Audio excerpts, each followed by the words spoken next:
তুমি যে নাহিদ এই বক্তব্যটা দিচ্ছ, তুমি কে? হু আর ইউ নাও? তুমি কে এখন এই মুহূর্তে? তোমার এই দলকে টেকানোর দায়িত্ব সেনাবাহিনী না, সরকারকে টেকানোর দায়িত্ব সেনাবাহিনী না। সেনাবাহিনীর মূল দায়িত্ব হচ্ছে বাংলাদেশকে সুরক্ষা দেওয়া। সেনাবাহিনী নিয়ে অনেকেই বিতর্কিত মন্তব্য করেছেন বা করে যাচ্ছেন। আজকে এনসিপির আহ্বায়ক নাহিদ ইসলাম বলেছেন যে সেনাবাহিনী রাষ্ট্রের গুরুত্বপূর্ণ প্রতিষ্ঠান, কিন্তু রাজনৈতিক সিদ্ধান্ত দেয়া তাদের কাজ নয়। এই মন্তব্যটার সাথে কি আপনি একমত? আচ্ছা, এটা মোটেও একমত না। এটা প্রথমত কথা হচ্ছে যে চালন বলে সুই তোমার পিছনে ছিদ্র কেন? তুমি যে নাহিদ এই বক্তব্যটা দিচ্ছ, তুমি কে? হু আর ইউ নাও? তুমি কে এখন এই মুহূর্তে? তুমি নাহিদ, তুমি সার্জিস, তোমরা কিন্তু পরাজয় মেনেছ এই 3 আগস্টের পূর্বে, তাও কি হারুনের ভাতের হোটেলে খাবার খেয়ে। পরবর্তীতে এই সেনাবাহিনীর ইয়াং অফিসাররা সেনাপ্রধানের কাছে 3 আগস্ট যখন কথা বলে, তারপরেই পট পরিবর্তন হয়, মানুষ তখন সাহস পায়, মাঠে নামে।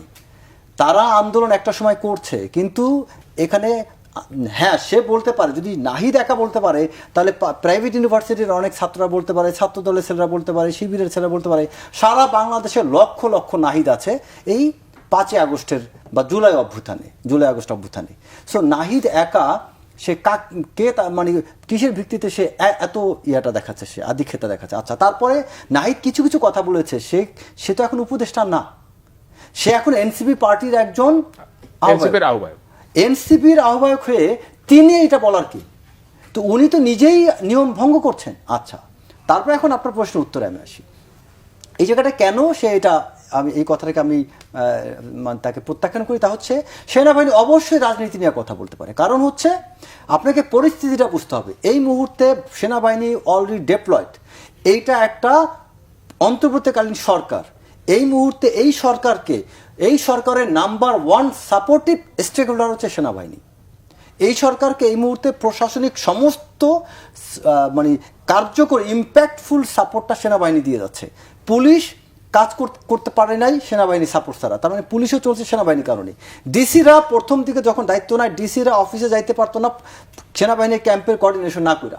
প্রত্যেকটা সেনা ক্যাম্পের অফিসারের সাথে কোঅর্ডিনেশন করে ডিসি অফিসে গিয়েছেন। এমন হয়েছে প্রত্যেকটা জেলার ডিসি তার প্রতিটা মিটিংয়ে নিশ্চিত করেছেন ওই মিটিংয়ে যাতে সেনাবাহিনী কোনো একজন প্রতিনিধি থাকে, ওই প্রতিনিধির উছিলায় যাতে ওখানে একটা এসকর্ট বা গাড়ি টাড়ি থাকে।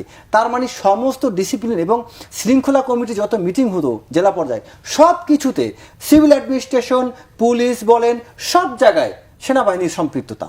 তা এখন তুমি আমাকে সব জায়গায় সম্পৃক্ত করবা পলিটিক্স নিয়ে, মানে রাজনীতি নিয়ে সেনাবাহিনী এখানে ডাইরেক্টলি সম্পৃক্ত হয়ে গিয়েছে অলরেডি। এখন এই মুহূর্তে সেনাবাহিনীকে তো কথা বলতে হবে, কারণ সবচেয়ে গুরুত্বপূর্ণ কারণ হচ্ছে তুমি সেনাবাহিনীকে মাঠে মাসের পর মাস ফেলে রেখেছো। আমার সেনাবাহিনী কি ব্যারাকে যেতে হবে না? তার ট্রেনিং নাই, তার এক্সারসাইজ নাই? তুমি আমাদের সেনাবাহিনী আমাদের দেশের সার্বভৌমত্বের প্রতীক। তোমার এই দলকে টেকানোর দায়িত্ব সেনাবাহিনী না, সরকারকে টেকানোর দায়িত্ব সেনাবাহিনী না। সেনাবাহিনীর মূল দায়িত্ব হচ্ছে বাংলাদেশকে সুরক্ষা দেওয়া।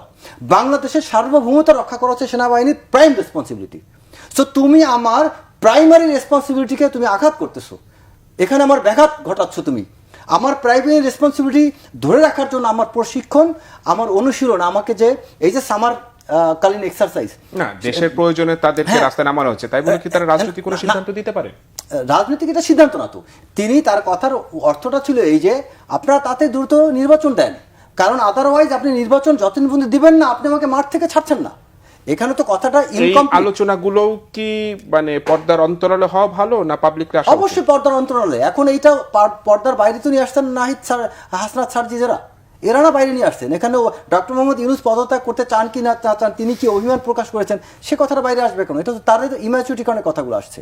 সো সেনাবাহিনী এখানে যে ভূমিকাগুলো পালন করছে, এখন এই মুহূর্তে সেনাবাহিনীকে আপনি এমন পর্যায়ে দেয়ালে পিঠ ঠেকিয়ে দিয়েছেন যে তাকে তো এখন কথা না বললে হচ্ছে না। কারণ এই যে সেনাপ্রধান একটা কথা বলেছেন, আমার অভিভাবক নেই, কথাটা কোন অর্থে বলেছেন? এটা ম্যাটাফরিক্যাল অর্থে তিনি কথা বলেছেন যে এই মুহূর্তে সেনাবাহিনীকে সত্যিকার অর্থে ওন করছে কে? কোনো একটা কিছু রাজনৈতিক সরকার ছাড়া অনেক সিদ্ধান্ত এরা দিতে পারছে না। অনেক জায়গাগুলোতে একটা পলিটিক্যাল গভর্নমেন্ট মানে একটা গণতান্ত্রিকভাবে ক্ষমতায় প্রতিষ্ঠিত একটা সরকার লাগবে। সেই সরকার ছাড়া সেনাবাহিনী অনেক গুরুত্বপূর্ণ সিদ্ধান্ত নিতে পারছে না। এই করিডোর নিয়ে অনেক ব্যাপার ঘটেছে। করিডোরের মতো একটা বিষয় অন্তর্বর্তীকালীন সরকার কোনোভাবে সিদ্ধান্ত নিতে পারে না। এটা দিতে হলো সবার সাথে আলোচনা দরকার ছিল, সেখানে সেনাবাহিনীর মতো প্রাইম স্টেক হোল্ডারকে রাখে নাই। তো এই সেনাবাহিনীকে এই যে অনির্দিষ্টকালের জন্য আপনি মাঠে রেখে দিয়েছেন, তাদেরকে আপনার এই তাদেরকে যে প্রশিক্ষণে যদি মান আপনার ব্যাহত হয়, তাদের যদি ট্রেনিংয়ে ক্ষতি হয়, এই সেনাবাহিনীর ক্ষতি মানে সারা দেশের সার্বভৌমত্বের ক্ষতি। তো এইসব বিবেচনায় সেনাপ্রধান তার বক্তব্যটা দিয়েছেন। আচ্ছা, তারপরে আপনার 626 জনের কথা বলি। এই যে 626 জন নিয়ে সবাই ঢালাওভাবে এতদিন বলে বেরিয়েছেন যে সেনাবাহিনী কেন এদেরকে একদিন রাখলো, কেন হেন তেন, সব কিছু মানলাম। সেনাবাহিনী রেখে ছেড়ে দিয়েছেন, এখন তাদের দায়িত্ব আপনাদের কাছে। আপনারা কি করেছেন? 626 জনের মধ্য থেকে আপনার যিনি ভুয়াপুরের ইউনো ছিলেন তাকে আপনি পোস্টিং দিয়েছেন পিরোজপুরের ইউনো হিসেবে। তার তো বরখাস্ত হওয়ার কথা, কেন তাকে এখন প্রাইস পোস্টিং দিয়েছেন? যিনি আপনার মিঠামাইনের ইউনো ছিলেন, সেই মিঠামাইনের ইউনোকে আপনি কিশোরগঞ্জ সদরের ইউনো বানিয়েছেন।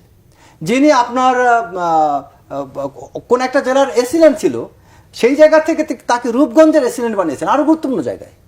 তারপরে যিনি আপনার ইটনাউ ইউনো ছিলেন, তার আরও ভালো জায়গার ইউনো বানানো হয়েছে, যেখানে এই ব্যক্তিদেরকে বরখাস্ত করার কথা।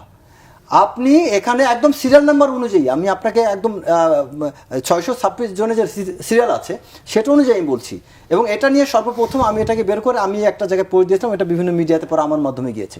তো এখানে এই যে ব্যক্তিগুলো কোথায় কোথায় পোস্টেড হয়েছে, এটা কাদের মাধ্যমে হয়েছে?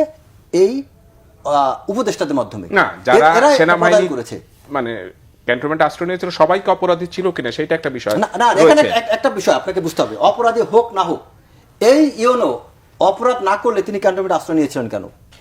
আপনি আমাকে এটা বলেন। ওই এসপি ওইখানে হাবিবের মতো লোক আশ্রয় নিয়েছিল, আবার ওই ইউনো আশ্রয় নিয়েছিল। সেখানে বগুড়ার ডিসি আশ্রয় নিয়েছিল কেন? বগুড়ার শাহজাহানপুরের ইউনো আশ্রয় নিয়েছিল কেন? বগুড়ার সেই শাহজাহানপুরের ইউনোকে পোস্টিং দেওয়া হয়েছে সাভারের বিপিটিসিতে কেন? তারপরে আপনার রাউজানের ইউনো, যাকে নিয়ে অনেক কথা লেখালেখি হয়েছে, সেই রাউজানের ইউনোকে বিডাতে পোস্টিং দেওয়া হয়েছে। বিডা কোথায়? আপনার এই যে আশিক নিয়ে যে আমরা মাতামাতি করি সেখানে, কেন তাকে কেন বিডা ডিডি বানানো হয়েছে? এই যে ব্যক্তিগুলা, এদের ব্যাপারে তো প্রতিষ্ঠিত অভিযোগ আছে। এই প্রতিটা ব্যক্তিকে আমি ধরলাম তারা অপরাধী না, তা অপরাধী না হলে আপনি 626 জন্য এত চিল্লাপাল্লা করলেন কেন?